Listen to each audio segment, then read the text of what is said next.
Hey, welcome to Guitar Knobs, the guitars, gear, noise, and nonsense podcast, hosted today by these knobs. Tony Dudzik, Pick Guardian. Jared Brandon down in Nashville. Hey, everybody, it's me, Todd Novak. Welcome to the Guitar Knobs podcast. We're thrilled to death that you're listening to our show. As always. That's right. I think this might be the last one of the, well, actually, this will go into the new year, I think. No. Yeah. No, it won't. It might. If it is, hooray. If it's not, oh, well. How about that? It's either first or last. It is either first or last. That is correct. We are really excited because tonight we have a very famous Texan who is building guitars. Texan, what is your name? Who are you? My name is Dean Gordon, and I'm from Dean Gordon Guitars. Definitely not Texan. I like to drink cups of coffee and take the subway. From New York, but it's I don't live in New York anymore, so you can call me whatever you want to call me. Yeah. Floridian. Floridian, right? I am now in Miami, Florida. Yes. Yes. Nothing wrong with that. Not at Nothing. all. It's a lot warmer right now. I'll tell you that much. Yeah. Oh, yeah.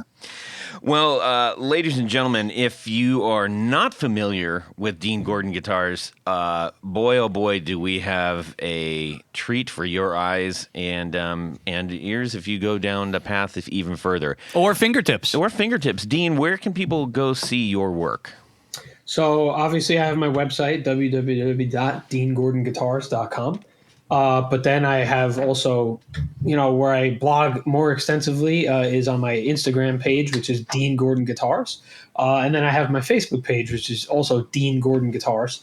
I have all the albums on my Facebook page of all of my different works. Instagram is a little more hands-on, a little more of my day-to-day. So, pick your poison. Perfect. All right. We are going to get into what he does. And what he does is something that pretty much, you are a singular vision of design in the guitar world when it comes to your guitars. I think it's fair to say. There aren't many guys that have something as kind of, modern or extreme or whatever word you want to use to describe my guitars. There's a couple of builders, one of them is Uli Teufel out in over in Europe. He has similarly wacky guitars, and I don't say wacky in a bad way. But I still feel like we're at different levels. His price range is like double that of mine, so it's still a bit of a big cut off of a different block. He gets really into the types of hand milling things and the screws, and not that I don't get into my details, but it's. All the respect to him, it's just very different vibe still is what I'm trying to say. There's not many like me where I try to blend a lot of the classic and what people like about the guitars that they've been playing over the decades. I try to take that and repackage it into something a little new, a little more fresh, a little more ergonomic, just something different. Yeah. I think the closest we would have if we're like, hey, here's a bunch of fruit, and then there's like, oh, look at this fruit basket over here. If you were in that basket, I think we would maybe of the builders that we've had on, probably the closest would be Metric out of Millimetric. Yeah. He's his stuff's like super. And even that is like. We're not even close. Oh, no. And I don't say that as a comparison. I'm just saying, like, just different, completely different. Like, he's got this kind of like future retro Art Deco-y, very, old school looking vibe. He does like a really good blend of a couple of different worlds. I feel like it's just such a different, still completely different. Yes, they're so different. That's why That's why they're in the same basket. Yes. Anyways, well, you all, I'm sure, are looking at it by now going, yeah, we see. And we're going to find out all about what spurs this vision on from Dean. We're going to start out really quick with some of our normal shenanigans. We've got announcements. Announcement. Yes. Yep. We have we have locally in Ohio. We've got a guitar show coming up Yeah. on January 7th. I'm very excited about. I think I might actually bring the Concorde out there. That'd be And worth see if seeing if you get anybody bites. Yeah, put that next to the tire mounted on a block so people can kick it. Yeah. Yes. I have a, well, golly, what year did we say that was? 70 It's the early 70s. 70 something Sound City Concorde blonde 212 combo with it's all original. Yeah. So That, I mean, a dealer might pick that up. yeah, I mean, if you see one of these ever or pictures of it, I think you'll be shocked. So anyhow, there I'm priming the pump for. So we got that. We also have a little bit more serious note. Yes. We mentioned in the last episode, and we probably will for a few more. Let's do it. We have a friend of the podcast, a supporter of the podcast, and even a bigger personality out in the guitar community via 37 Effects, Doug Christ. Who many of you know and who have heard on the show.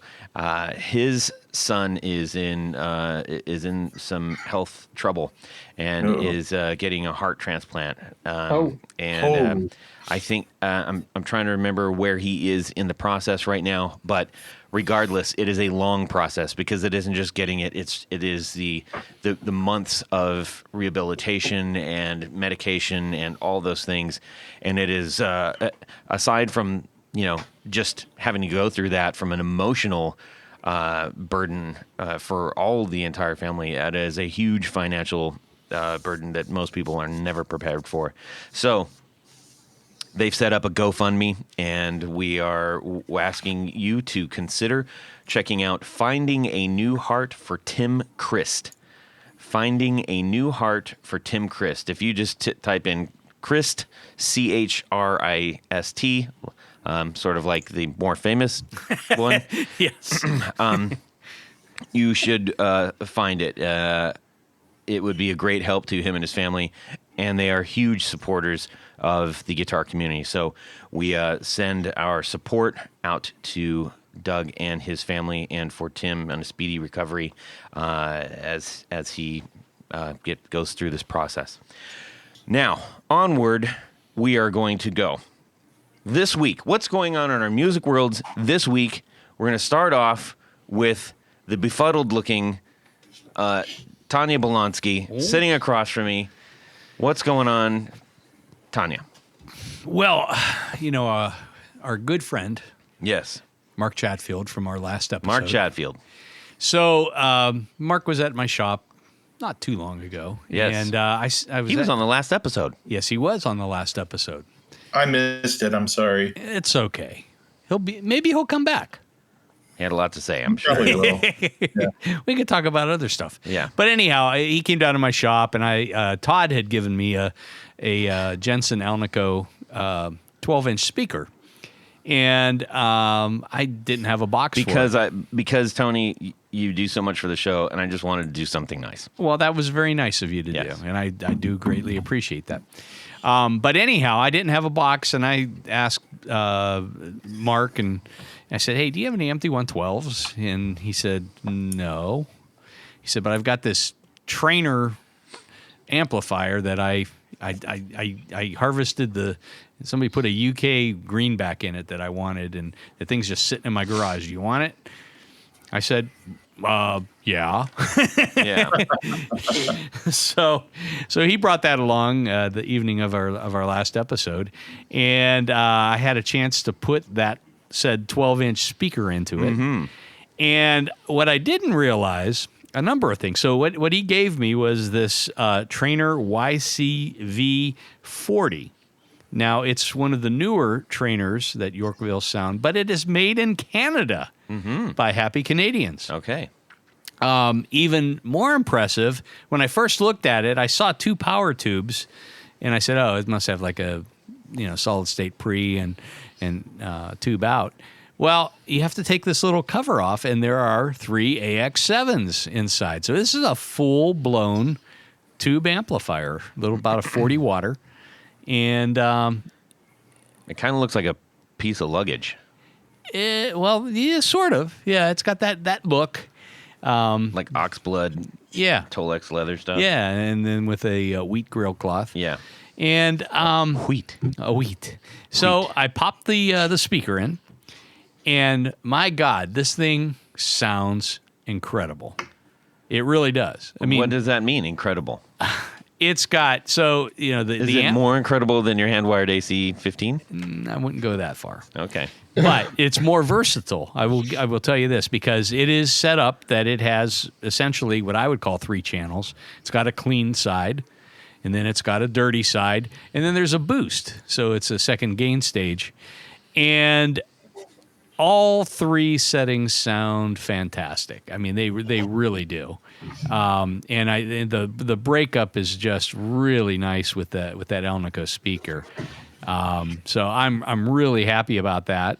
I found a foot switch for it for $20 today, so I'm even happier about that. And the only thing we have to check out, the reverb is not working, but I don't use a lot of reverb, so I'm not overly concerned about that. Fix it. But yeah, I talked to Rob today, Rob Chaffee, and Is it a tank? yeah, it is a tank reverb, yes. Oh, you can fix it easy. Yeah. So he said, well, just check see if something is shorted out, blah, blah, blah. Spring-a-ling. Yeah. And so, but thanks again, Mark. I sent him a nice note today thanking him for being on the podcast and dropping off this lovely amplifier. Yeah. So Super cool. Mark has been a great client. He was a great client of mine for a long time too. When I was running Brandon Wound, and he always sent the best stuff for me to fix for him. Yeah, well, and he still he stuff, uses Brandon Wound pickups in pretty much all of his guitars. Yeah. Yeah. There's one of these amps on Reverb right now for a redunculous price of $400. Yeah. Compared to the next one, which is $700. So you might, if you're interested, Giddy up. Like I said, it would impress me. It's heavy. I will tell you that. Especially now with a speaker in it. Yeah. It weighs a lot. But I didn't realize that they were made in Canada. And there you go. So that's kind of That's a cool thing something. with these days where everything's made in overseas in China or Indonesia or anything like that. Yeah. This is the next best thing to America. You don't hear the term Indochina too much. No, they broke away. Yeah. They split Hey, you guys have maple syrup. That's true. Actually, and pedals. There's so many pedal builders in Canada. It's crazy. and tour gear design And patch tour gear design, cables. we'll get That's to, right. yeah, which we'll get to. Let's see here. Dean, what is going on in your musical this week that maybe isn't solely based on the things we're going to interview about? Anything? New albums you may be listening to or something? Oh, music. I can't. It's tough to say. Again, I might seem a little boring and dry here, but I've just been so busy before the holidays and prepping for the NAMM show that I have just not had anything music. Yeah, I guess my brother got us tickets to see Tool Oh, there you go. just before the NAMM show. Cool. In here in Florida, that's awesome. I've never seen them, and while I'm not like the most. I'm not the biggest Tool fan. I like heavy rock and metal a lot. Tool isn't my thing, but still going to see them is very special. I know that they're a great live band. That's all musically. Again, I've been hammered really honestly before the holiday here. That's fair. Did you spring on any new tools or anything that to get you into the season? Recently I've been kind of just doing some small little upgrades to my spray booth and kind of just new spray guns, new compressors, all kinds of stuff like that. And just kind of setting it up for like the next wave of things that I'm going to be passing to the shop. And the fact that I've just been slowly and more progressively getting busier and busier. So I'm kind of increasing the capacity of that spray booth, areas where I can hang things to dry and mix paints and prep things. That booth needed an upgrade sorely. So I've thrown down a few $100 upgrading that booth the last few days here. Nice. Simple. Jared, about yourself. Yeah. So, All right. no. So, that's it. We broke him. So So my wife will take a shower and then put, when your wives take a shower and then they put the towel around their head like a beehive. I call my wife Beehive Bickle, and I've been calling her that ever since when she has the towel on her head. That must be a Canadian insult. Are you from Canada too? No, no, he's not. Well, we were at this party last night, the Christmas party, and there's an artist at the Gibson Christmas party. Is that one? At the Gibson, the Gibson Garage, and there's an artist that works for Adam Jones of Tool, or inspired by or something, and we've done some Epiphones, and there's a drawing of a girl with an actual like beehive nest on her head. So that was very satisfying to show my wife that drawing on the back of the car of the guitar at the party. Well, and she just looked at me and shook her head. But it was pretty funny. I think anybody with a lady in their life knows the look of disapproval all too well. That must have been a fun party at the old Gibson Garage there, Jared. It was a lot of fun, man. How was the food? It was let me tell you a little story about that. So they didn't, they had a very nice, fancy meat and cheese and some really nice fruit. It was really well put together. We'd call it heavy hors d'oeuvres. Yes. Heavy hors d'oeuvres. And so I had 4 glasses of wine. Ooh. Oh. And so I partook into the hors d'oeuvres a little bit. And I grabbed a piece of cheese that still had the foil on it. And I didn't realize I was eating foil until I was almost done. Oh, that's a horrible feeling. Do you have like fillings in your teeth that when it touched it, it like? Yeah, but like I said, I had like 4 glasses of wine, so I wasn't really feeling it. And it was a great party. Dean, Jared is 6'8", 375. I grow every time. Yes, he says how big I am. I am the opposite of you. I'm 5'5", 150 pounds. Now, Jared, when you were making your way towards the table, was there anything over the intercom that says, "Jared Brandon, you have a call in the front lobby"? No. Godzilla! Somebody was sleeping on the job then. Anyways, it was. They put on a really good party. It was fun. Cool. I would imagine they would. Yeah, it was entertaining. It had live music and all that good stuff. So hey, who could ask for anything more? Mm-hmm. How about you, Todd? Well, there was a slumber party that happened. Oh, and was that after the last episode? It wasn't. It's all happened in the same week. Anyways, one of my daughters said, "Hey, I'm having a whole bunch of people sleeping over," and I'm like, "Okay." I was displaced. Once again, because my basement that's where I live. Temporarily dehomed. I was dehomed big time, and the rest of our house isn't set up for Todd to like hang out in. No. So I was just like, geez, what am I gonna? It was just kind of like, what am I gonna do? And I do have a couple of my other guitars and basses up in my wife's office, which is also where the girls practice their viola and clarinets and all that stuff. And I'm like, I'm just going to go in there. And I remembered that I brought up the Spark 40. Oh, yes. For my daughter to be able to practice for jazz band, for bass. And I was like, I'm going to sit in here and play bass. And I recently had scored that Squire 70s Vibe Jazz. And that thing, I really like the way it plays. Strap that on, put some Jane's Addiction on through the because it'll play your Spotify tunes at the same time. Mm-hmm.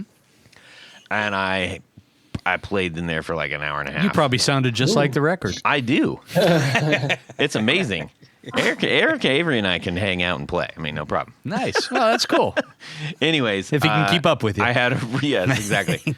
It was just fun, and I forgot myself completely, and then it was like time to go to sleep. So I was like, hey, this worked out great. I'm surprised you didn't grab an acoustic and try to charm the youngins with the with some nice numbers. They would not be charmed by my acoustic numbers. I'm not. I'm except for what I was doing with the Cash Tribute thing. Mm-hmm. You don't want to hear me on acoustic. Oh, I think I do. I'm going to drag you to an open stage.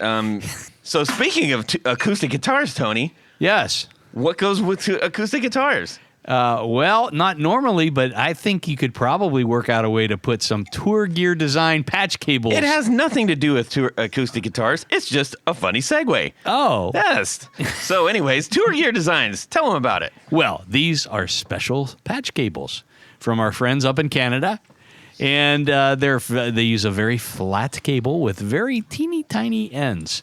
So you can literally put an extra pedal, maybe 2 pedals on your pedal board just by using these cables, because they take up probably half the space of a traditional pancake cable. And go from 3-inch size all the way up to 72-inch size. We did discover that. That is amazing. That's a long patch cable. That is a long patch cable, but sometimes you need that kind of thing, especially if you have a really big board. And you go to their website and you see all this stuff that you absolutely have to have, and you load up your cart, and you load up your cart, and you load up your cart. And at the end, there's a space that says coupon code. And if you put in the guitar knobs, all lowercase, all one word, you're going to save an extra 15%. That's 15% off an already reasonably priced product. Amazing. And you know what? Once you see that, you're going to probably go back and load some more stuff up in your cart. Anyways, go and do that. And meanwhile, we want to thank Tour Gear Designs for sponsoring what is typically next, the 4 on the floor. But in this case, we have so much to talk to Dean about as far as guitars go. And he said, hey, look, I'm really not a pedal guy. That's okay. That's all right. We can forego that this time, and we'll get on with the show. So hopefully by now, many of you have gone and checked out Dean Gordon Guitars, and you'll probably say, wait a minute, I've seen that before. In various forms, especially on Instagram, or maybe if you've been out at NAMM and been to the boutique area, those are, standalone, unique guitars. So, Dean, where should we start with? There's so many places to go with this. We want to talk all about the guitars, but I think understanding maybe the road to how you arrived at this design would be helpful to get a grasp of. Sure, yeah. So, I get this. This is actually one of the more common questions that a lot of people ask me, especially if I'm at a show or whatever it'd be, a comments online. Hey, like, how'd you come up with this?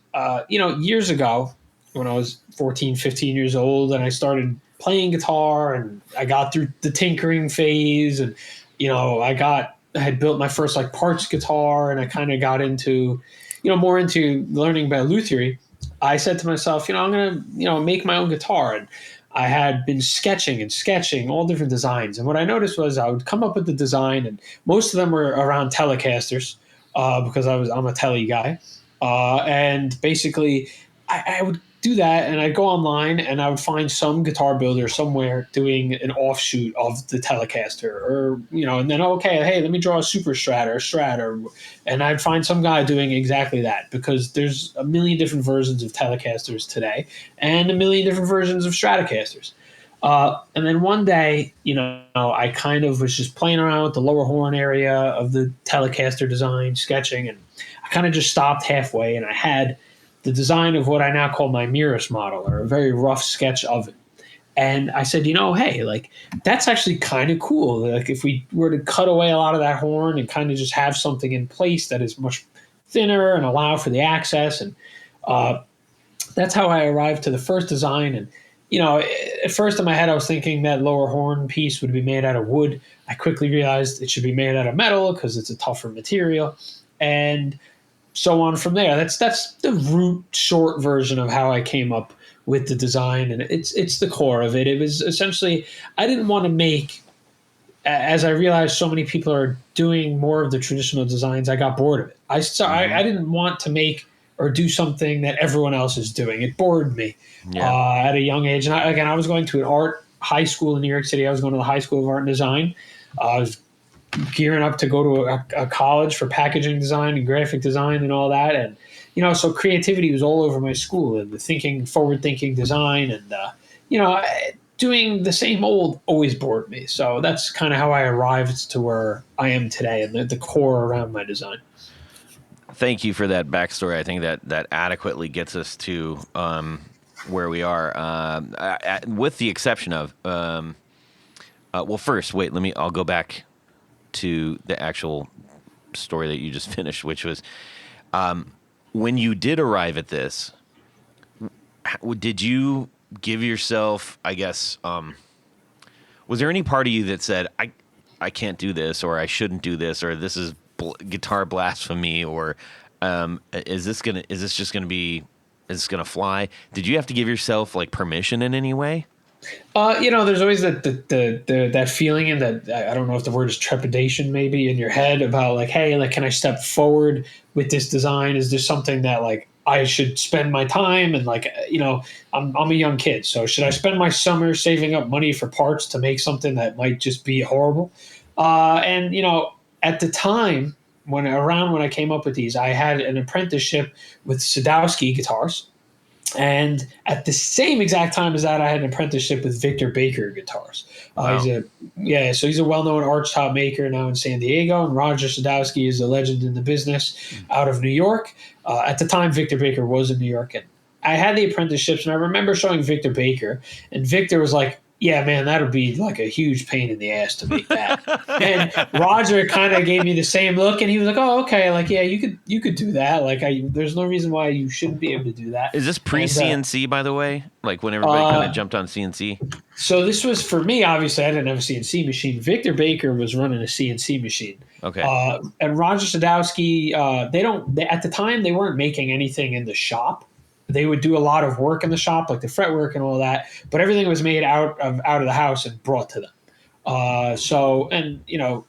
So at Rogers, it was more like, I think he was thinking logistically, like, okay, like you got to have someone do this. You don't have a CNC mill. It was such the carves and everything. It was a very complex design. And he was like, doing this by hand will be nuts. And Victor Baker was looking at the lower horn portion and going like, how are you going to do that? And I was like, oh, maybe aluminum or metal. And he was just like, why don't you just make something a little more normal? Like, and he didn't say it negatively. He was just thinking like a business guy was. He was like, what the hell? Like, why would you want to make this? Like, I was like, man, like, I can't, I'm going to do this. And I did it. And I actually kind of like really became very stubborn at a young age. I was arguing with people online stupidly. Like, I've grown out of this phase.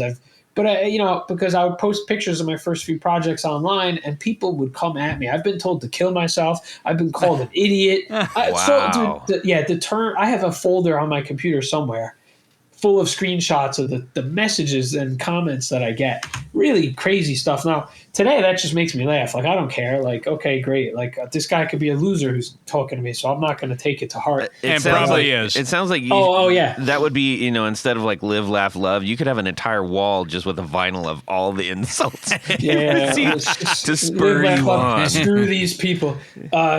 It was tough, and at first, but I went through. I made the first Mirrors model, and then I made the second one. And at the time, just after the apprenticeships ended, and I got into FIT for graphic design, I got a job at Chelsea Guitars in New York City as a tech. And the Chelsea Guitars, legendary store in the Chelsea Hotel, run by and owned by Dan Courtenay, and the manager there, Matt, and the other guy, Kobe. I was working in that store. Dan saw my first design. I showed him pictures, and Dan just pulled me behind the bench and was like, here, I want you to work here. You'll do some store setups, and we'll see how you do. And I made the second one, and a few months later, Keith Urban came in. And at that same time, and the reason Keith Urban was in the city was they were doing the 2012 or 13, I'm forgetting the year, Crossroads Guitar Festival. And Dan had a Dumble amplifier in the store.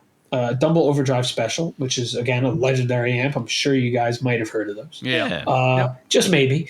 And Keith came in and was buying the amp, and he saw the guitar, and he bought my second guitar ever made. Wow. Yeah.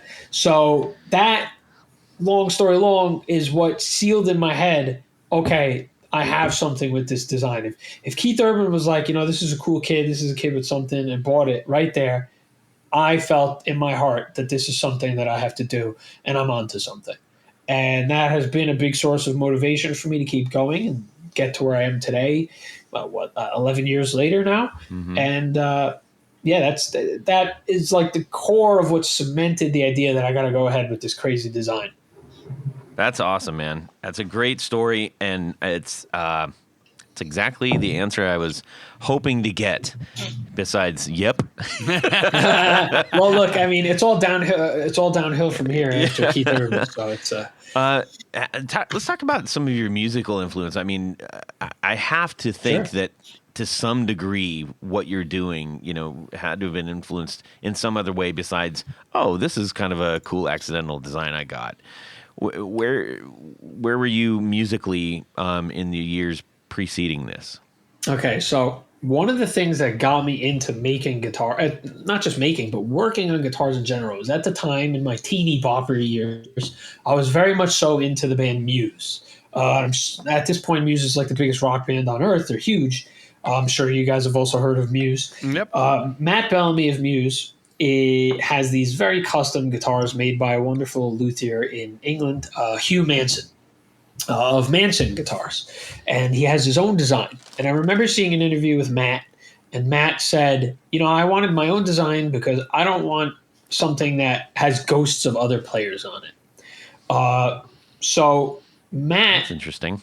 yeah, and I thought that was a really eloquent way to put it. Like, he didn't want to pick up a Les Paul or a Strat because, like, what do you think of all these other people when you see a Les Paul? You think of Jimmy Page, you think of Slash or whoever. If you pick up a Strat, you think of Jimi Hendrix or Eric Clapton. Right. And, I mean, it's boring at this point. We've seen everybody's grandmother has a Strat and a Les Paul. So, not that they're not good guitars, but that, I feel, was where he was coming from. It has his own design, and it, going back to the question you were asking, like, that was a big influence musically, his music. And, I was into the music before I started working on the guitars, but then hearing that guitar cue from him as I was starting to learn and do my apprenticeships, that like cemented my love for the band. Now, I don't listen to them as much today because it's gotten very like electronic and a little bit away from what I do listen to. Today I listen to much, much heavier stuff. I listen to a band called the Bad Omens, Deftones. I listen to Polyphia. I listen to all these very modern prog metal, all the different genres and subgenres around that is where I'm at. And, at first I wasn't so much like that, but my guitars tend to lean towards that crowd, that style of music, at least the players that are picking my guitars up and buying them. So I've naturally have kind of made friends with a lot of people and talking music, and that's kind of how I've gotten into it musically. That's where my musical influence at least is when it applies to my work. Nice. Who are, I guess maybe let's talk about your audience really quick, because these are incredibly unique. These are statement guitars, but Right. they're clearly engineered in a way that, there are statement guitars, and then there are like, oh, this is a statement guitar for like a surgeon. Yeah, so a lot of people, maybe even Dan at Chelsea Guitars, who's like a second father to me, would refer to my guitars before he knew I was making them as doctor guitars or lawyer guitars, because they're very fancy and they're not super cheap, and they're like one of a kind boutique custom thing. My clients, it's a really mixed group of people. I've had so many different walks of life come to me and order guitars. I've had studio guys order them. I've had guys that are, yes, very much so, just the classic, like, oh yeah, I listen to AC/DC and Led Zeppelin, like that kind of guy. Uh-huh. And then I have like the ultra technical guitar players that, for instance, their biggest inspiration would be like Tosin Abasi or something like that. And like, it's a wide variety of people from different walks of life, but it's mostly the guy that is, again, like the Tosin Abasi type, the more Right. of like, the metal type of guy. Again, I think it's because purely it's a very modern guitar. Yeah. I'll be honest, a lot of the comments that I see online were going back, hey, kill yourself. Those guitars are crazy. This guy's an idiot, yada, yada, for making these. A lot of those guys are the traditionalists that come at me with any kind of like negativity. Doing the NAMM show, you have guys walking past my table and they won't even walk up to my table. They'll be like, oh, like you see the guys making like dirty faces as they're walking by, and I don't think it out of malice, but it's just like, oh, like it's so different that it gives a lot of people the ick. Yeah. Well, and to clarify, when I said surgeon, I literally didn't mean like lawyer or doctor. I meant like musical surgeon, like somebody who's going to be incredibly adept. I hope you understand where I was coming from. Oh yeah, no, absolutely. But I mean, you probably got that too. So I think Yes.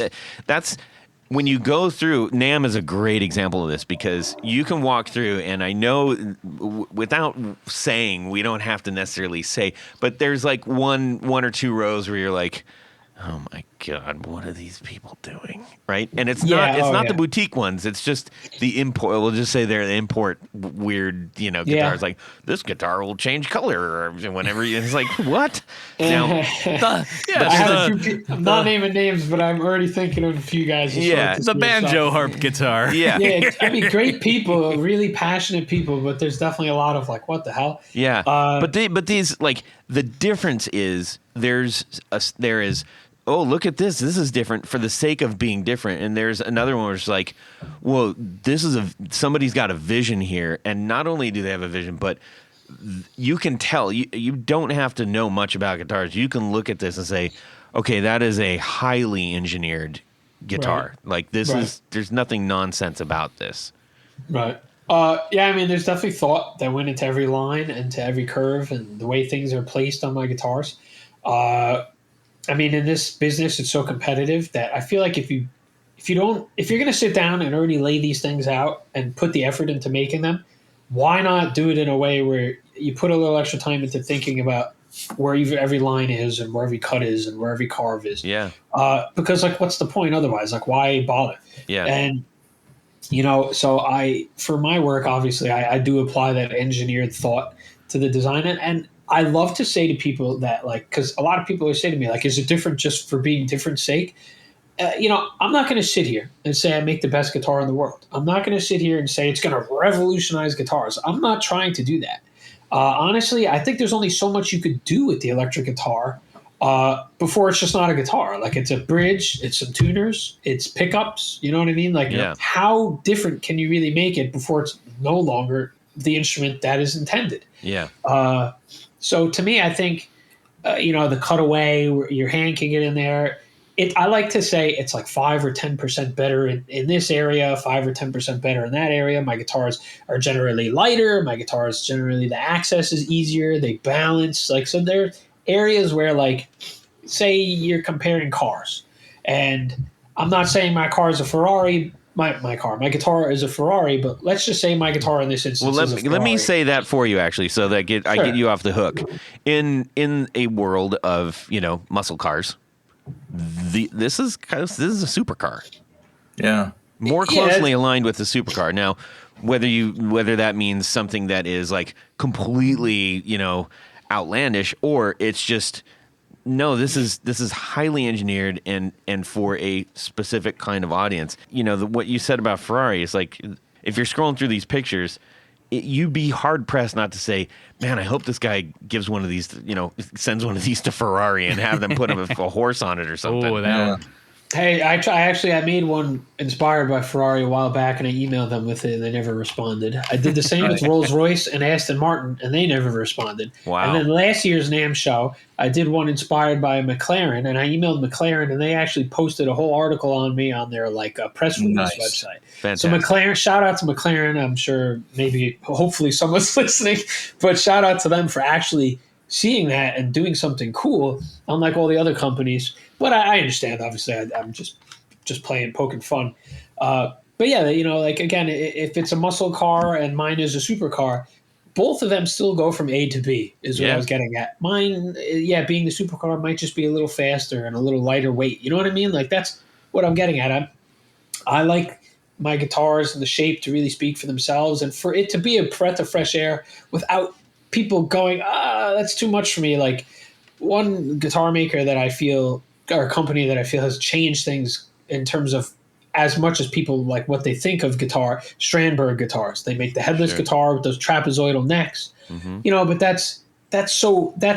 that starts to get different enough that people shy away from it. I didn't want that to really occur as much with my guitars. It comes to mind too in that Fly. Yeah. Now, I get the Parker comparison more than any other comparison for my guitars, and Ken is actually my biggest luthier inspiration. So the Parker Fly is to me an incredible instrument and way ahead of its time. They're feathers. Yeah. And even compared to mine, just like a night and day difference. They were so far ahead of their time. That's all I can say. It's really a shame that the company's not around, because I think today they would have a much bigger audience with the way music is going in the guitar world. Probably fair. So let's talk about the actual bits and bobs of the guitar for a little bit. Sure. You seem to have. Let's talk about your hardware. Do you have that? Is some of that custom? Is that bespoke hardware, or is it? Where do you go with that? So the lower horn is bespoke to me. I have it. I used to make them all in my shop, but then I was destroying my tools, forming aluminum. So I have them done for me now, and it's very custom. But the rest of the hardware, I use a few different companies, Schaller, Hipshot, to name a few. And I like to use simple stuff. I'm not a big guy with complex hardware. Like if you threw me a crazy tremolo or like an Evertune bridge or something like that, I don't love that too much. I prefer more simple, like the standard Hipshot hardtail or the Schaller, the Honest bridge that they make. Honest hardtail is the way I go, just for tuning, for comfort. And in terms of hardware, I don't do too much custom. Like I don't have my knobs made for me. I feel that that lower horn kind of speaks for itself and does a lot of the custom thing for itself. And then there's also just from a sales standpoint, this is what people want. You know what I mean? This is what the people in my targeted audience they're looking for. If I try to do something, threshold of how much is too much. Exactly. That's a good way to put it. Because if I started to really do something custom, then my price goes way up. Yeah. And that shies buyers away. And, I'm not trying to do that. I still, even though, again, my guitars could be a little pricier for a lot of people, I don't want them to be so far out of range that like a everyday player still can't really aspire to them. I try my hardest to keep the price reasonable. There are guys that make guitars, like they're great guys, great builders. I'm not naming anybody, but they make a guitar that's far more simple than my work. Far less of offerings, and they're $1,000 more than mine, for instance. No. I try my hardest to keep my price low because I want players to pick my guitars up. I want to be able to sell these to people who will pick them up and play them. So that's a big thing in my mind whenever I'm laying parts out and designing things. For sure. So on the bodies, you said you're CNCing those. How much after the CNC work? I mean, the lines are so elegant on these guitars. I mean, do you have to do a lot of finish up sanding on that, or does it come off the CNC pretty clean? Yeah, so the necks come off pretty clean because the neck is just a neck. But the bodies come off, and I would say it's probably like 60-40, 65-35. So 65 being CNC, the rest being done by hand. Like I said, about 40% hand, 60%. Yeah, that's CNC. A lot. That's a lot of work. Yeah, those carves. It's just I could probably sit down and program the CNC to do it. It'd be a lot of work to have it do that, and so I got to get in there with files and rasps and sand palm sander and kind of do a lot of the shaping. I think I saw a video of you. It might have been shaping a neck, and I believe it was you. Forgive me if it's wrong, but I mean I look at a lot of guitar video. But I remember looking at that and then backing out, and I didn't associate what I was seeing with the finished guitar. And I was like, what the crap? Because it was like it was a rasp, or it was a rat file. And I was like, how does he get to that from that? That's incredible. Yeah, it's still a lot of work. There's so many fine little, like, when you look at the full carved versions of my guitars, especially the Virtus model, that upper horn carve, there's a lot of handwork that goes into getting that tucked in kind of shape to it, and making sure it looks right. The lines are very important for me. Yeah. I like shape to speak for the guitar rather than everything else. Although as I start to make more and more guitars, people are requesting crazier finishes, and they're starting to kind of go beyond that. I prefer shape to speak for the guitar. So I actually prefer more simple, solid finishes and the silhouette and the lines to really speak. How about in terms of woods? I mean, it looks like just taking a quick peek at some of the guitars you have posted on there. I mean, you use a pretty wide variety of woods. Yeah, so I'm not like limited. I don't really limit myself too much. Like one of the things I refuse to do is these days, and I've recently made one for a really good dealer of mine, only because he's a good dealer. Is a maple. I don't like to do all maple necks. I hate maple fretboards. And forgetting stability, I just hate finishing them and doing them. And so screw that. It's like one stubborn area where it's like I'm not doing that. It's just a pain in the ass. But when it comes to the bodies, my favorite wood to use is alder, because shaping and sanding and finishing is a pain. Like for my finisher, especially when I do like a softer wood, like a Carina or like black limba, and I bring him it. It's so hard to prevent those carves from coming out wavy when you sand it. So when you sand the guitars out, wood grain has hard. Like if you look at like a wooden piece of wood, it's got like the dark lines will be harder than the lines in between each bit of the grain. Yeah. So as you're sanding it, you're actually sanding away the softer parts a little bit more than the harder parts.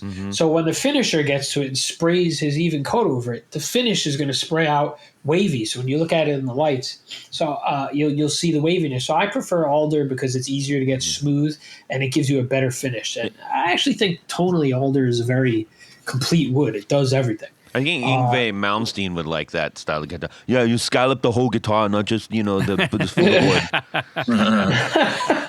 Well, yeah, I mean, he plays. He only plays the Strat today. Yeah. That's Scallop Strat. Yeah, I mean that's boring. Yeah. But that's different. So that's some boring stuff right there. So he, it's.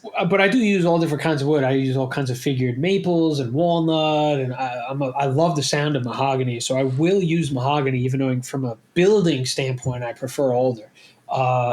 And it's just a whole wide variety. I try not to shy away because ultimately, if some customer approaches me and goes, "Oh, I want this wood," am I going to say no to an order because I don't want to cut that wood? Like that's just a stupid approach to business. So, it's slim pickings when it comes to sales for guys like me sometimes. Yeah. So it's a tough, very competitive business. So you can't be turning people away because of stubbornness. How much, when you are getting those orders, is there anything where people come to you with like, this is a piece of wood from like an old an old Yankees dugout bench or something, like where just like, or this is off of my grandpa's boat or something? Do you ever get anything like that? I've actually I think I've only done one project. I don't actually remember which guitar looking at my albums, but I know I had a guy send me a piece of wood for his neck. And it was a simple piece of maple that he's had, and it was a such scenario exactly like you said. It came out of the guy's grandfather was like a cabinet maker and had the maple in his shop, and he had like passed away, and he was waiting to have a custom guitar made. And it was a plain old piece of quarter sawn maple, and I was like, okay, I can shape that and use it. Yeah. And that was just for the shaft of the neck. I do make. The only traditional guitar I make is the Chelsea Telecasters, which if you go on my website, having worked in the Chelsea Hotel in New York, they were renovating it while I was there. So over the years, we were taking all the old pine out of the building that they were just throwing in the dumpsters. And it's great wood. It sounds like glass. It's like and I don't say that in a bad way. It just chimes very loudly when you tap it. So I make Telecasters out of that. That's really in terms of like this like old wood coming to me. I haven't had people really bring me too many crazy things, but I've built with crazy woods. Yeah. So I would like to back up to the parts. I see that you use McNelly pickups on a lot of your builds, and I like him because what's unique about him is he does a lot of his work as far as parts and tooling himself on his laser, and that kind of, to me, he's kind of separated from a lot of other pickup builders. Yes. And we were on Facebook in a pickup winders group all conversating, and the beginners like to ask, like, where's all the parts? Where's all the covers and everything? Yeah. And he got on there and he put, man, I just make all my own. Yeah. Tim I met on the internet long time ago. I can't even recall the day. And he, you go back to my earliest builds, and he's been making me my pickups. And he is great because of the custom options. It gives me design. Forget just good tone. Gives me design flexibility. If you look at a lot of my work, the ones with the McNellys, like I've made one for last year's NAMM show, and the guitar had these beautiful wide rosewood covers that matched the fretboard really nicely. Yeah. And it's this cover design that we came up with for other people have done similar stuff, but I specifically have him make that for me. It's just like very square. It's this very rectangular, flat shape. You don't really see the pole pieces on the one side of the pickup. And when he does the wood grain there, it's beautiful. So it gives me so much flexibility to really separate my guitars. I like to try and do that with my guitar pickups and separate the look and do something really different and unique. I had that again on full display at last year's NAMM show. If you were to go back and look at those guitars, like some of the winding, like I had Tim make a set of pickups, and he wrapped the pickup in this blue twine to match the blue pinstriping on the guitar. Yeah. It's like little details like that really, really step a guitar's thought up in people's minds. I just feel like a lot of guitar builders don't think like that. A lot of guitar makers are very nuts and bolts kind of guys. And again, nothing wrong with that. Leo Fender was a nuts and bolt kind of guy, and look what he came up with. So, but like rims on a car, man. Yeah. To separate myself, again, it's such a competitive business. I having a guy like Tim in the holster is a wonderful tool. So when somebody orders a guitar, do you give the customer a choice to pick among a list of builders for pickups? Yes. So typically, what's that list look like? So I don't, I'll work with anybody. If some guy's like, oh, I got to put these pickups in my guitar, I'm not saying no. Like it's cut for a humbucker. Most humbuckers will fit in it. You know what I mean? Like I'm not turning people away, just like the wood for a pickup. But when people go, oh, what should I use? I suggest to them Tim at McNelly Pickups. I suggest them bare knuckle pickups. I suggest to them a guy that I've been friends with for a while. His name is Adam. His pickup company is Elysian Pickups, more of a heavy rock metal pickups, like very technical stuff. Is he now in near Akron, Ohio? Adam Bath? Yeah, Adam Bath, yeah. Yeah, he's good people. Yep, Adam is a great, just like Tim, an incredible guy, great, kind person. And he, like Tim, does, and he's working on a set for me for a guitar, a very special guitar for this year's NAMM show. Nice. Wait till you see this guitar. It's so cool. It's inspired by the spacesuit that Neil Armstrong wore to the moon. Oh boy! So I can't wait to see that. We'll be there, and we'll you'll definitely have to hook up with you. And tell Adam I said hi if you don't. Sure. Yeah. I have to actually. Forget, so. I actually have to speak with him tomorrow. So about that set of pickups. So, but So I suggest those three guys as the mainstays, and then of course I have Seymour Duncan and DiMarzio on the list also as the big companies that I offer. Now that covers a huge range in the pickup world, so I don't go further than that with listing on my website. But at the end of the day, I've used pickups from all different kinds of guys. Nick Silver pickups. Radio Shop or Pickups, I think is what it's called. I have one client, every time I make him a guitar, I'm forgetting the name of the company.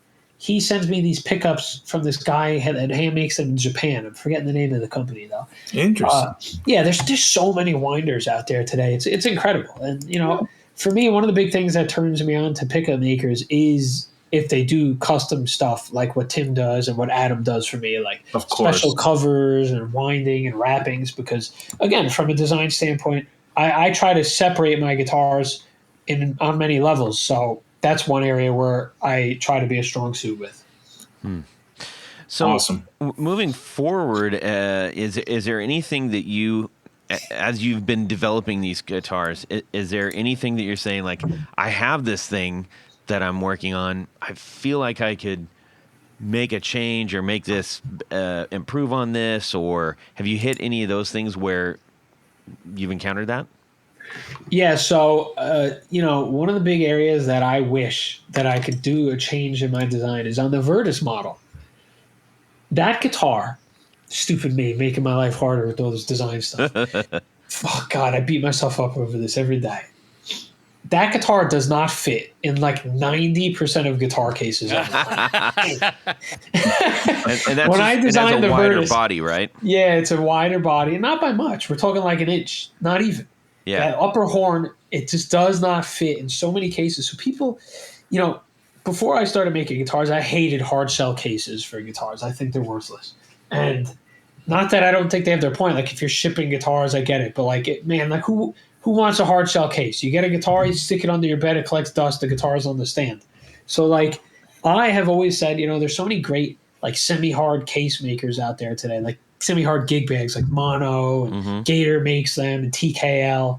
That's what I'm going to offer with my guitars, and they're very high end, and that's something that people will want. You could actually still travel with the guitar. Right. Luckily, the Virtus fits in those. It's a bit of a squeeze sometimes, depending on the brand, but it just cut a little hole in it. It'll be fine. Yeah, and that's one area where I'm like, man, I wish I could change the design of my guitar, and those are really the only areas where I've felt from a design standpoint, like, hey, this is what I can change, because I'm smitten with my designs. I'm very happy with them, and you got 5 bolts in the neck. That thing's not snapping off. Exactly. So it's the Virtus has 4, but the 4 is there because it's a greater access. You get it. Yeah. You get it. Believe it or not, you feel that difference in there. I like to think of the Mirus as, while some would refer to it as like my Telly style, I actually refer to it also as like my Les Paul style, because let's face it, the Les Paul is not an ergonomic guitar in the slightest. And when you try to get up to those last few frets on the Les Paul, it's like a chore. So the Mirus is like a much more streamlined Les Paul, where you have to still get your thumb up on a part of the body to get in there. It's more, I like to feel of like my power chording guitar, while the Virtus is my like aggressive shredder style. Although people buy each model and do whatever they want, so it's not really set in stone. All right. So I have a modern Les Paul where it's called an Access, and it's very easy to get up to those frets. So there are answers, but Gibson's more of a traditional guitar. Yeah. I mean, well, look, Les Paul wasn't thinking about this, back in the day. They played chords back then, Exactly. Les Paul was playing that old band style music they needed that projection. So he was going off. It was very traditional. So it's not a knock on the guy or the guitar. But Gibson's problem is, and it's not so much a problem, is that the people that buy Gibsons want what they were. They don't want what they can be. Oh, man, do they ever. Of course. Yeah, and Gibson they face the brunt end of this world. Thank God I don't have to deal with that. I get told to kill myself, but Gibson deals with worse. So it's like, people want a Les Paul. They don't want too much of a change. I'm looking at a picture of the Access now. I've seen Les Pauls like that. I personally would want that on my Les Paul. That's an upgrade to the Les Paul. But most people want that traditional. And I really learned that at Chelsea Guitars, which is a vintage guitar store. The slightest changes people don't want. And right. It's really, there's sacred cows too. That's the other problem, is that when you buy something like that, you are also saying, I'm gonna get my money out of this someday. So right. You don't want to mess with it, because then it's not you don't have the value. Well, I think the big thing is also a lot of the people playing Les Pauls, their heroes are playing Les Pauls, or a lot of people playing, say, a Stratocaster, their heroes are playing Strats. Yeah. So they want that guitar.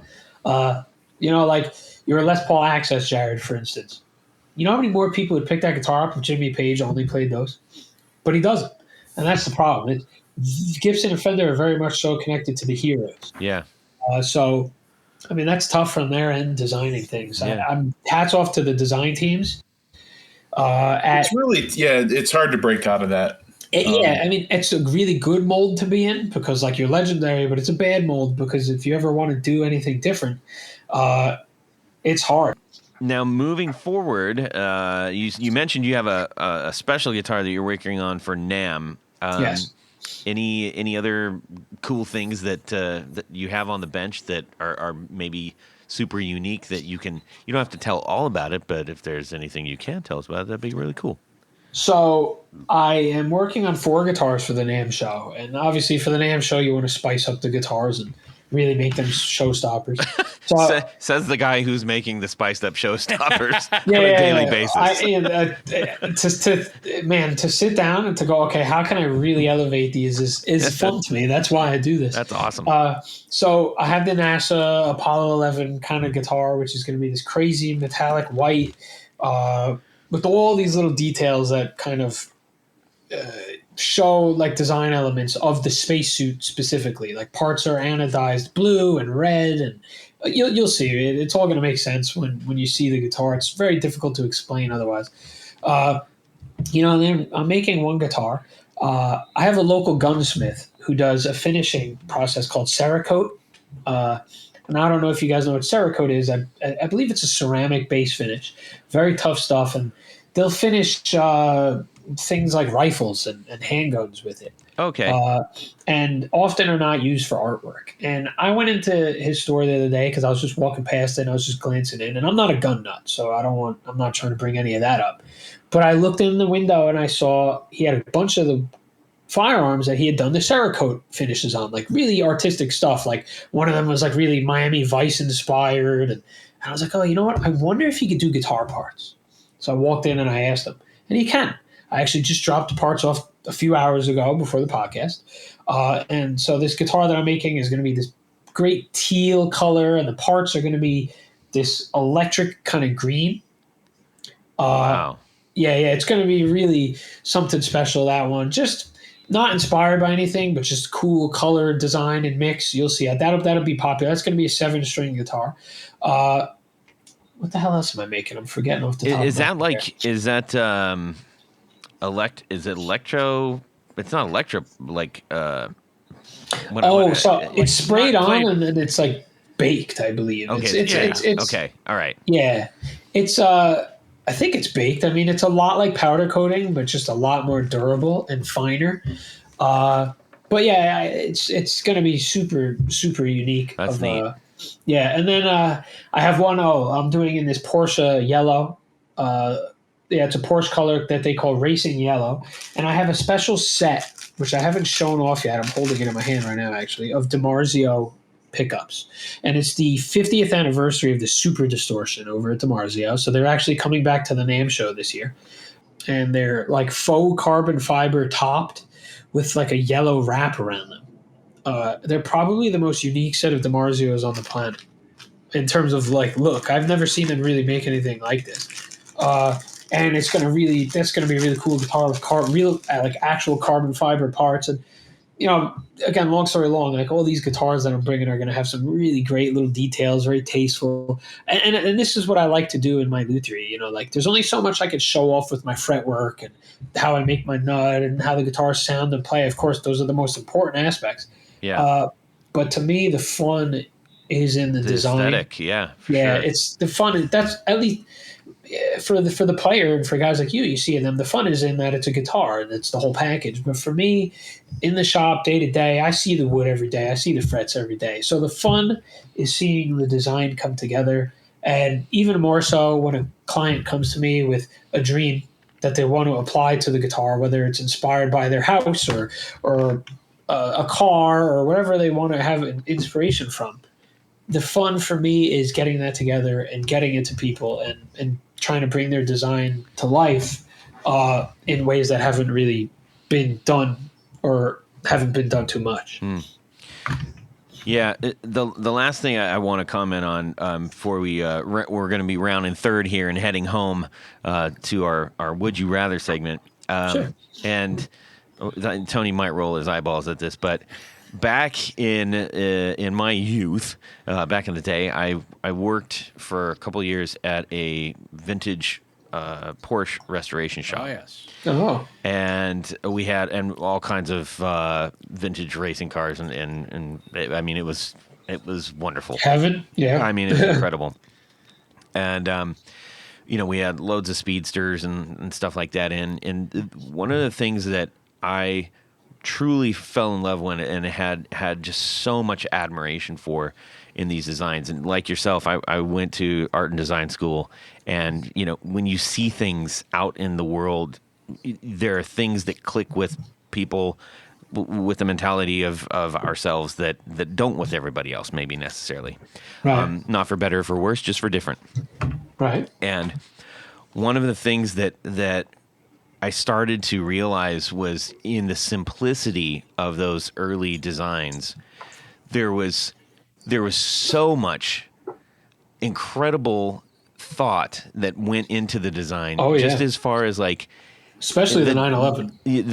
the deck. Well, I mean, I'm even going to go back to the 356. Oh, yeah. Yeah. So well, your yeah. 356, for whatever reason, the rear deck lid. I know this is like a really particular thing.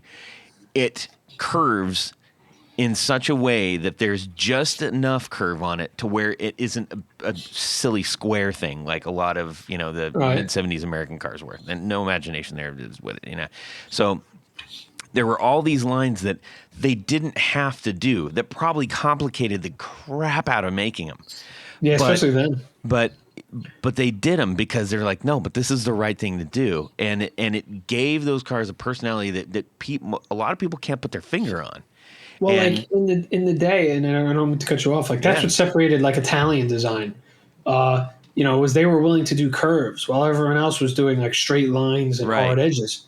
And curves are sexy. Yeah. And for them, it didn't matter how hard it was. This is design. Yeah. This is like the spice of life. Like the guys at Ferrari back in the day wouldn't have done it if they couldn't make an amazing engine and make a sexy design on their car. They would have they would be building tractors. They wouldn't care. You know what I mean? Like it was, and that's just like the Porsche and the 911. Like Yeah. the 911 is probably the most iconic piece of one of the most iconic pieces of design ever. Yeah. And that line, even from back in the day to the latest one, the line is so similar and it just works so well and evokes such thoughts and through sheer simplicity of design too. Yeah. There's nothing complex about the design. It's just perfect design. Yeah. They didn't follow when we were talking about like some of the body panels and stuff, and I'm equating this to a lot of the things that I see on your guitar. Okay. Thank you.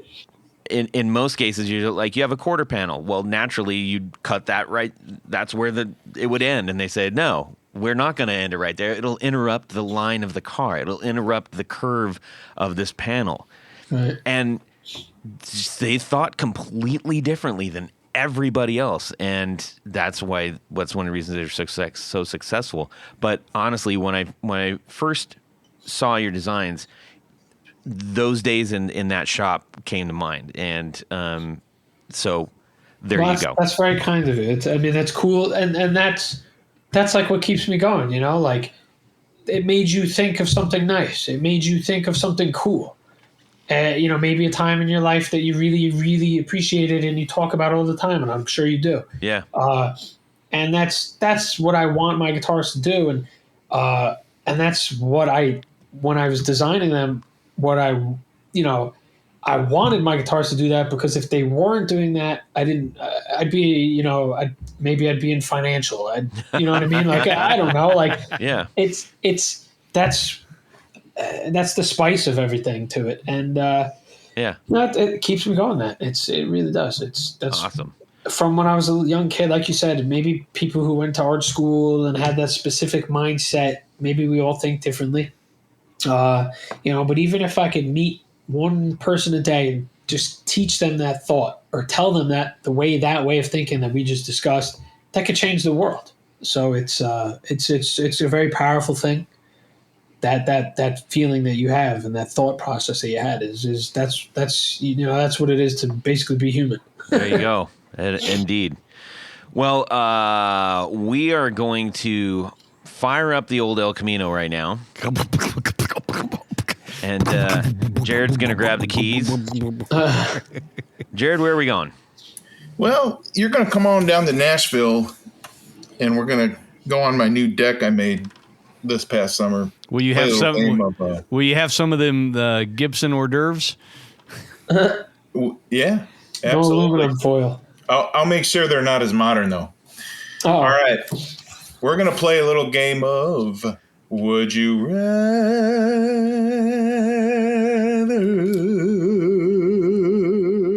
Wow.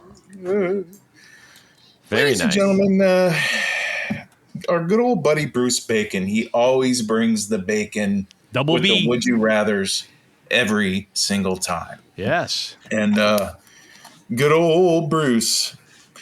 So this is a Would You Rather called I'm So Vain. You are at an open mic night, and a friend of a friend singer, songwriter, is going to perform one song. He comes up to you and explains that he hurt his wrist pretty bad and wondered if you could play his guitar while he sings. It's only one song with 4 chords, so you can pull it off. But once you see his guitar, you realize that it's not the only thing you need to pull off. His James Bay Epiphone 1966 Century is adorned with a clip-on headstock tuner, okay, neon orange strings, hubba, and a white pick holder mounted on the front of the guitar. Oof. As much as you want to help, you don't want to be seen with all these doodads, right? So you tell him, sure, I will do it, but no, I'm sorry. Sure, I will do it. Sure, I'll do it.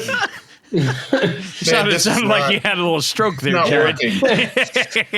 The Camino's breaking down here. Yeah.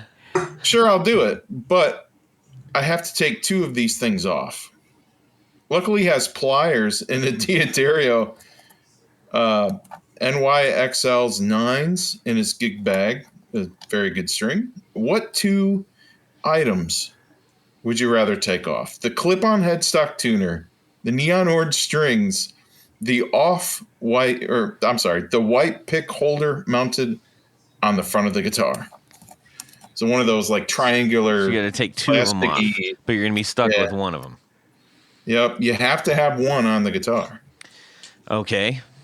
Interesting. That is an interesting one. He snuck a 3-choicer in here. Yeah. Well, it's a 2-choicer out of 3.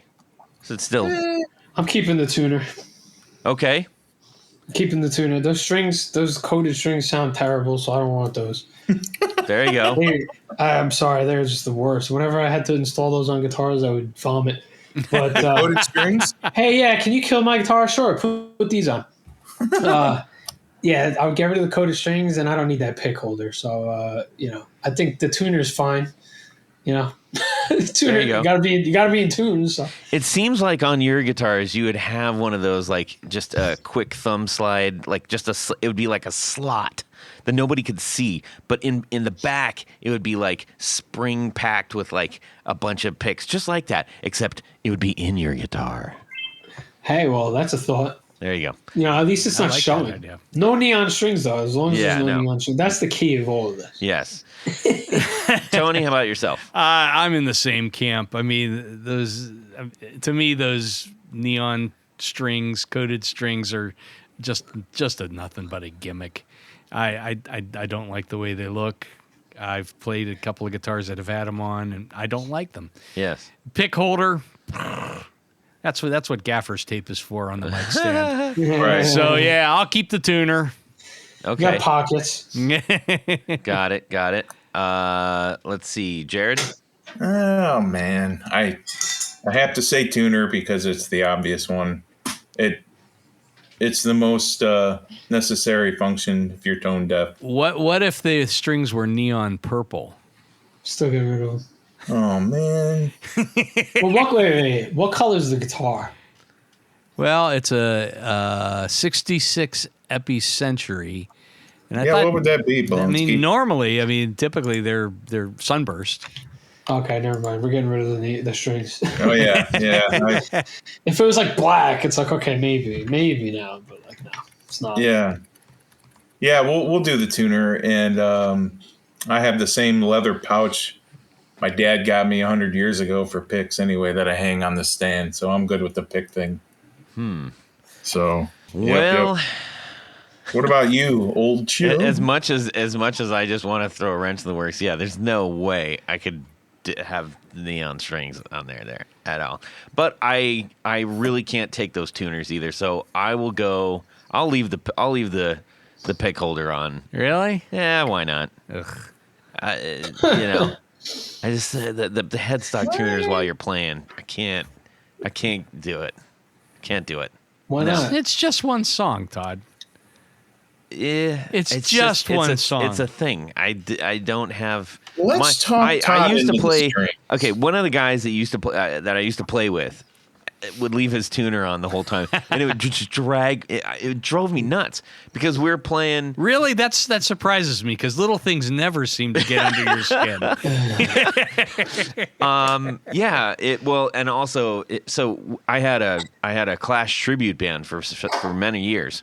He was playing mix part on a Strat with a tuner, a headstock tuner. It killed me. I'm like, what are you doing? You're killing this. Hey, you could get away with No, that. couldn't get away with Strats any of are it. great They're guitars. so No, small no. today, the clip-on tuners. Like, I got this new D'Addario one, and it's like tiny. I'm It's thinking like, it's a snark. Oh, That's I'm gonna snark. say it's a red snark. A red see. snark. Yeah. That lights Yeah, out. because I know what you're talking about. I have a little tiny. I mean, it's as big as a small, like an eraser, like a school eraser. yeah. maybe If you even clip smaller. it reverse on, Yeah, like, yeah. on the back, like, you don't even see it. Yes, but he had a snark and a Strat. No. Yeah. It killed me. That's a bad one. Yeah. Anyway, so that's what I'm doing. All right. Sounds unanimous. Or no, you did the pick. Yes. Yeah, It sorry. wasn't totally unanimous. It was 75% unanimous. Yes. The hipster of the bunch. Hipster of the bunch. Yeah, Bruce, thank you so much for sending that Would You Rather in. And if you listeners out there have some fun ideas as you're driving along, please send them in. Yes. We'll read them. We'll do a thing. We'll have some fun. We'll do our best to read them. I'll try to read it. Yeah. Yeah. Tony, we need to thank a few people before we let our friend the Dean go. You are correct, Todd, because at this point of the show, there's a special group of people that we love to thank. These are our executive producers. Now, an executive producer makes this show possible. How do you become one? Easy. Easy as pie. Head over to patreon.com/the Guitar Knobs. Check out a couple different levels in which you can participate, become a sponsor, a patron, a friend, a hero of the Guitar Knobs podcast. Indeed. Each level comes with some very nice thank you gifts and, opportunities to win stuff. Lots of giveaways. Heck yeah. Lots of giveaways coming up. I got one lined up right for the very first of the year. Oh, I love Might that. even do it on literally the first day of the year. I'm going to try to do it on the first Can day we of the do year. it at midnight on New Year's? No, I'm not going to do that. Oh, you get all that stuff. But as an executive producer, there's one thing more. Jared, Get to have your name read on the thing. your name read on the thing, and that's what I'm going to do right now. So special thanks to these executive producers, Vader and Petters. Yes. Vader and Pedals. John Halverson, Rick Calhoun, Trevor Gunberg, Elad Mizrahi, Micah D, Richard Kendall, James White, Motander Guitars, Anthony Gemolero, Bill Gola Guitars, John Esterly from Rare Buzz Effects, Anthony Lathrop, Stefan Lem, Michael Senchuk, Ken Sayers, Doug Christ, Darren Gregory, Tom Brazen, Rusty Sneeden, Ralph Gottschalk. I'm just having a hard time tonight, Todd. Must be the circus peanuts. Sounds like your brain is double oaked. I think it's. You got what I had. I think it's the circus peanuts. I had too many circus peanuts earlier. Sorry, Ralph. Ralph Gottschalk from Wonderful Audio Technology. What? Don Kloss, Gregory Randall, Brett Hogarth, Eric Hemmer, Stuart George, Michael Furman, James Bell, James Romer, Cameron Pampas, David Tyndall, Trevor Ellenberg, Christopher Logan, and new executive producer, John Sebastian. Welcome aboard, John. This is very, very exciting stuff. Yes, it is. But Todd, there's one other special group of executive producers. We call them our Grand Poobahs. Mm-hmm. These fine folks live in the penthouse suite, drinking orange liquid of some unknown origin. It's very nice, I'm told. I've never been to the penthouse. And they also must wear a fez upon their heads whilst listening to the podcast. And at the same time. That is correct. So special thanks to these Grand Poobahs. Tommy Manasco, Ricardo Iguereda, David Kaminga, Brandon Wow Pickups, Hicks Matos, Michio Murakishi, Bob Crouch, Jack Cadian, Sam Jett, Tyler K.C. Rhines, LSJ Music Company, John Williams, James Pennington, Steve Keys, Cody Foster, Science of Sound, Brian Robison, Jonathan Jerusik from 12th Hour Devices, Corey Nigro, Michael Van Zant, Tim Nowak, Jonathan Daly, Martin Cliff, Sean S. Yes. David Poe, Billy Spitfire Unlimited, Congregation Gear Demos, Paul Von Eppinger, Scott Sullivan, Great Lakes Guitar Pickups, Matt Hart, Enrico Fernando, Moon Guitars, Adam Johnson, and Eric Edwards. Thank you, thank you, thank you. Indeed. Keeping the show going. We really, truly appreciate it. Thank you so much, everyone. And if you're on the fence about jumping into that pool of awesomeness, just do it. Yeah. It'll help us out. Don't even think about it. We will thank you for it every week. Yes, we will. All right. Let's see here. Dean, Yes, sir. where can people find the things that you are making? And how can they get one of your amazing guitars? Well, the best way, of course, is to order direct. Sorry to my wonderful dealers out there, but the direct orders are always the best. You can visit my website, deangordonguitars.com. I have my shop, which right now is out of stock because I'm sold out of everything, which is good for me. But then I have my order form, and you could put together a nice guitar there, and I send you a quote. I also have a few other wonderful dealers. I have South Shore Guitar Boutique on Long Island in New York. I have Axe Palace in Massachusetts. I have Destroyal Guitars, although he only sells the Chelsea Telecasters. And then I have Apollon Music in Japan.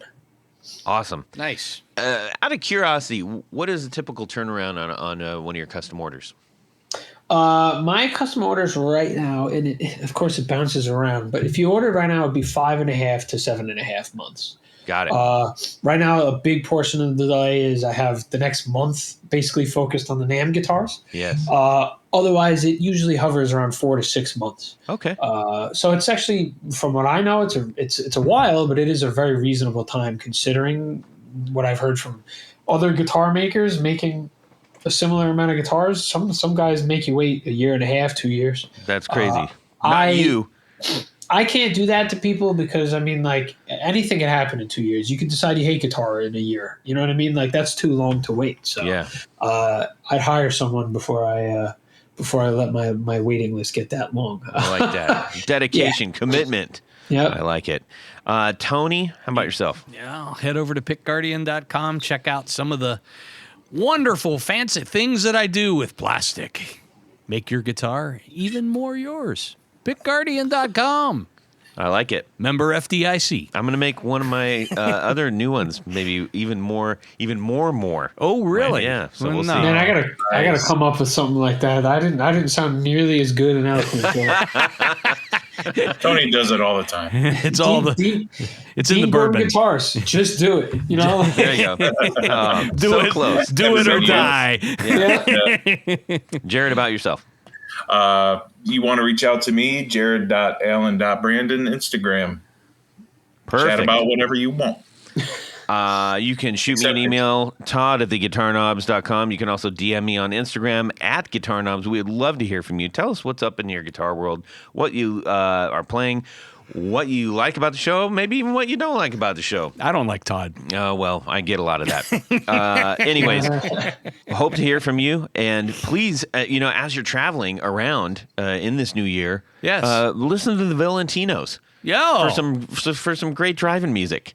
You know, Okay? you can even download it onto that You can listening download device. it. Yes. Free of charge, I'm It's told. all free. Everything I do and is listen free. to it. And Todd, I'm a bad it businessman. warms the cockles of Todd's heart to hear that people are listening It does. to the Valentinos. We're getting all kinds of traction in Australia for some reason. I know it's weird. It's like we're getting picked up on all kinds of things. You down call there. that a knife. Yeah. Anyways, all right. Low hanging fruit, Tony. That's too long for a T-shirt. Thank you to Dean for coming on the show. We really love talking with you, man, and we're so Yeah. glad you're out there doing something special. Yeah, Hey, definitely. Keep it up. Thank you guys for having me on. It means a lot. You know, it's I know it's a big guitar world out there, so it's always special to speak about my work. And I hope to see you guys down at the NAMM show. And, Oh yeah, we'll definitely look you up. I'll have some really great stuff there. But Jamie also runs a wonderful boutique guitar showcase, so I'm sure there's going to be some other very special stuff there as well. Perfect. Cool.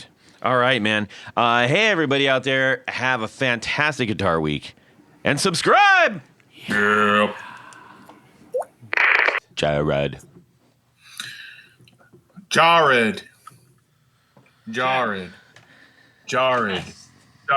Test. I like to argue with myself and talk to myself every now and again, but I always win those arguments. How's it going?